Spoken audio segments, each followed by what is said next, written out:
When I was 6 years old, an old beggar came to our door. Grandma, seeing his poor condition, gave him a bowl of water. After drinking the water, the old beggar looked grim and said, "Old sister, in 3 days an evil spirit will come to your house. Make sure you do not open the door when it comes." Then he took a good luck pouch from his pocket and handed it to Grandma, saying, "Hang this luck pouch on your gate. The evil spirit will not dare enter." After saying this, the old beggar left. At that moment, only Grandma and I were left in the yard. Grandma furrowed her brows and muttered to herself, 3 days later will be the 7th day after Mother's death. Could Mother have turned into an evil spirit? Grandma hesitated for a few seconds as she looked at the luck pouch in her hand. In the end, she hung it on the gate. Later that evening, Grandpa came back from the fields. As soon as he entered the yard, he asked, "Wife, what's that hanging on our gate?" Grandma told Grandpa about the events of the day. After hearing it, Grandpa frowned and said, "Mother lived to be 100 and passed away peacefully. How could she turn into an evil spirit? That old beggar is just a fraud. Don't listen to his nonsense." Grandma stepped forward and whispered to Grandpa, "Old man, I know Mother passed away peacefully. But when we closed the coffin, I saw Mother smile. And it was a very eerie smile." Grandpa shook his head. "That's nonsense. You must have been too tired and hallucinated." Grandma widened her eyes and said, "I wasn't mistaken. I was so scared that I didn't mention it to anyone. Also, Mother told the second son to put an axe in the coffin." "Why would Mother want an axe?" Grandpa frowned after hearing this. "Mother lived to be 100. When she was young, she heard of someone in the village pretending to be dead. On the second day after the burial, they came back to life. Mother was afraid she might be like that person pretending to be dead. That's why she had the second son put an axe in the coffin. It was her last wish." Grandma shook her head. "Old man, I'm not being overly cautious. I've heard people say that those who crawl out of coffins are always 3 people. There's no such thing as pretending to be dead. I always feel like Mother will come back on the 7th day." Grandpa cleared his throat. "If you're still worried, on the day of Mother's 7th, you take little Fufu to the town. I'll stay here and watch. Once the 7th day is over, you can come back." Grandma looked at Grandpa and said, "Old man, let's both go to the town to hide." Mother had asked the second son to make the coffin lid thinner. "I just feel like something's not right." Grandpa sighed. "Nobody wants to pretend to be dead. Mother's request was just to ensure she could rest peacefully. What's wrong with that? Besides, on the 7th day, we have to prepare a meal for Mother. If no one is at home, won't the villagers gossip? Let's settle it like this. You take little Fufu to the town. I'll stay at home." Grandma frowned but didn't say anything. Soon the 7th day arrived. As soon as dawn broke, it started raining heavily outside. The rain was fierce and intense. Grandpa glanced outside and said, "The rain is too heavy, the mountain road is impassable." Grandma's expression was mixed. "Yes, we can't go." Grandpa stepped forward and said to Grandma, "Don't worry, don't scare yourself. Mother has already passed away. She won't come back." After saying this, Grandpa went to the warehouse to cook. He then laid out the meal in the yard. The food was prepared for Grandma. After the 7th day passed, we would remove the food. The rain continued from morning until night. It finally stopped by evening. Grandma said, "Old man, be alert tonight. On rainy days, resentment is heavy." As soon as Grandma finished speaking, I heard knocking on the door from outside the yard. Grandma's eyes widened instantly. Then she looked warily out the window. There were still raindrops on the window, making it hard to see who was knocking outside. Grandma turned and whispered, "Old man, who's at the door? Could it be Mother coming back?" Grandpa furrowed his brows. "Impossible." Just as Grandpa finished speaking, there was another loud knock at the door. This time the knocking was louder. It sounded like they were banging on the door. Grandpa shouted, "Who is it?" "It's me. Open the door quickly." It was Uncle Two's voice from outside. Grandpa and Grandma exchanged a glance. "What is Uncle Two doing here so late?" Grandpa shook his head. He called out toward the gate, "Coming." Then he walked toward the gate. As Grandpa opened the gate, he said, "It's so late. Why are you here?" Uncle Two smiled and said, "Mother hasn't turned into an evil spirit."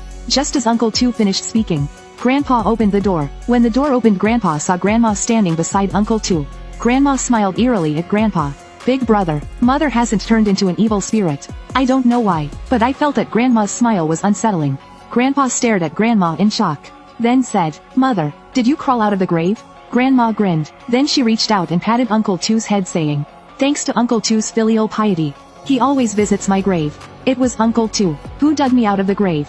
As soon as Grandma finished speaking, a bright flash of lightning streaked across the night sky, lighting up the surroundings. Earlier when it was dark, I hadn't noticed Grandma's eyes, but when the lightning flashed, I saw Grandma's lower eyelid droop, and her eyes revealed a blood-red gleam. It looked like the horrifying gaze of an evil spirit.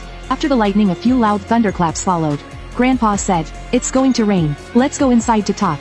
Grandpa said, "All right, let's go inside then." Just as Grandma was about to enter the yard, she looked up and saw the luck pouch hanging on the gate. Grandma's face changed instantly. She gritted her teeth and said, "Quick, take this dirty thing down." Grandma's face turned pale when she heard that. She leaned toward Grandpa and whispered, "Old man, why do I feel like Mother cursed this luck pouch?" Grandpa frowned and said to Grandma, "Mother, why do you say this is a dirty thing? This luck pouch was given by an old beggar. He said it can ward off evil. Even wandering souls and ghosts are afraid of this pouch." Just as Grandpa finished speaking, Grandma started crying. She said pitifully, "Big brother, I'm your real mother. How could I harm you? Quick, take this dirty thing down. This dirty thing will summon ghosts." As soon as Grandma finished speaking, Uncle Two stepped forward and took the pouch down. He looked at Grandpa and said, "This thing reeks. We can't keep it." After saying this, Uncle Two threw the pouch far away. After the pouch was thrown, Grandma stopped crying. She hunched over and entered the yard. For some reason, as soon as Grandma entered the yard, I felt a chill down my spine. Even the air I breathed in felt cold. Grandpa furrowed his brows and asked Grandma, "Mother, how did you know the luck pouch could summon ghosts?" Grandma smiled and said, "Mother went to the underworld and met an old immortal lord. He opened her heavenly eye. Now Mother has great powers. Her abilities are stronger now." Grandpa was stunned for a few seconds. "Mother, what did you say? I don't understand." Grandma chuckled, "Big brother, come into the west room with me.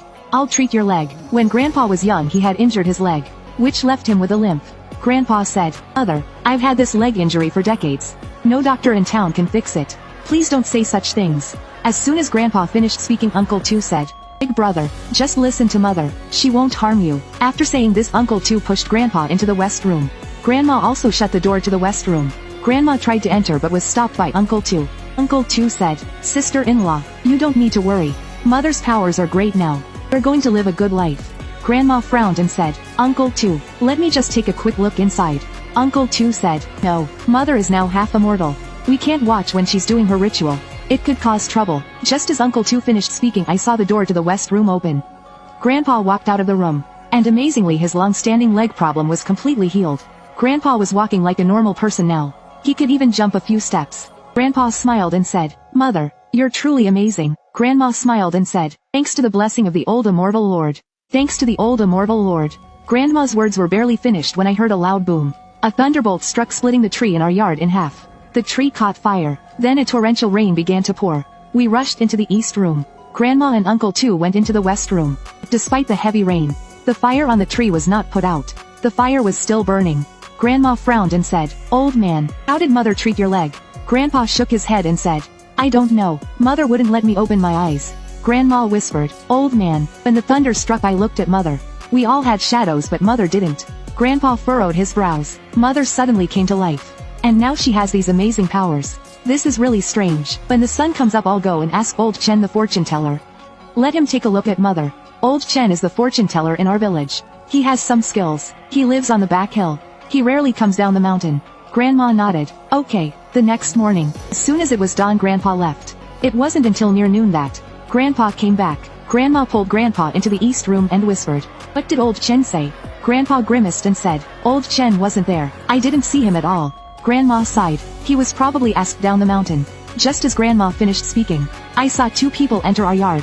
It was Old Lu's third son, and his daughter Xiao Yun. They went straight into the west room. Grandma frowned and said, "Old man, why is Old Lu's third son here? And why did he bring his daughter?" Old Lu's third son is from our village. He's always been in poor health. He doesn't have much time left. Grandpa said, Let's go check it out." We all left the east room. And as soon as we stepped into the yard, Uncle Two stopped us.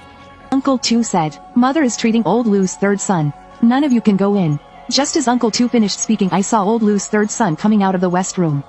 He clearly looked much healthier. As soon as Old Lu's third son came out, his daughter Xiao Yun ran out too. Xiao Yun grabbed her father's arm and cried, "I want to go home with you." Old Lu's third son pushed Xiao Yun's hand away and said, "The old immortal lord chose you and it's your blessing. From now on you'll stay here. Learn the skills from your great-grandmother." Old Lu's third son pushed Xiao Yun in front of Grandma. Grandma stood at the door of the west room. She reached out and grabbed Xiao Yun's arm, smiling as she said, "Be obedient. Learn from your great-grandmother." And Grandma said this, she even swallowed. The way she looked at Xiao Yun was strange, as if she were craving something from her. Xiao Yun struggled a few times, but her arm was still tightly gripped by Grandma. Old Lu's third son said, "Third Granny, has my illness been cured?" Grandma nodded. "Your illness is cured. You can go home now." Old Lu's third son smiled and, without looking back, walked away, leaving Xiao Yun behind crying. After Old Lu's third son left, Grandma gave Xiao Yun an evil glare. With a grim face she said, "If you cry again, I'll strangle you to death." When Grandma said this, her eyes were full of malice. Grandpa saw this and stepped forward asking, "Mother, why are you keeping such a little girl?" Grandma said, "This little child was chosen by the old immortal lord. I'm going to pass my skills onto this child. You don't need to worry about this." Grandma smiled as she finished speaking. She grabbed Xiao Yun as if she were a little chick and pulled her into the west room. She then closed the door behind them. Uncle Tu said, "Big brother, mother is now half immortal. We need to follow the rules for half immortals. Go find some black cloth to cover the windows of the west room. We must not let any light enter the west room." Grandpa furrowed his brows and said, "What kind of rules are these?" Uncle Tu replied, "Immortals naturally don't understand the rules of immortals. Let's just do as mother says." After Uncle Tu finished speaking, he went to the storage room to find the black cloth. After finding a few pieces, Uncle Tu draped the black cloth over the windows of the west room. The windows of the west room now looked eerie. Grandma sighed and said, "Old man, why don't you go up the back mountain again? See if old Chen is back." Grandpa nodded. "Okay, I'll go." Grandpa said this and went out of the yard. He didn't return until late that evening. Grandma stepped forward and asked, "Old man, did you see old Chen?"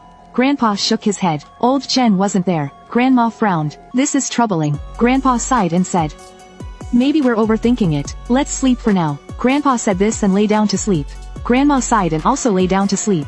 Soon I heard the sound of Grandpa and Grandma snoring. In the middle of the night, I woke up because I needed to pee. I ran out, but as I passed by the west room door, I heard a strange crunching sound from inside. It sounded like someone was eating something.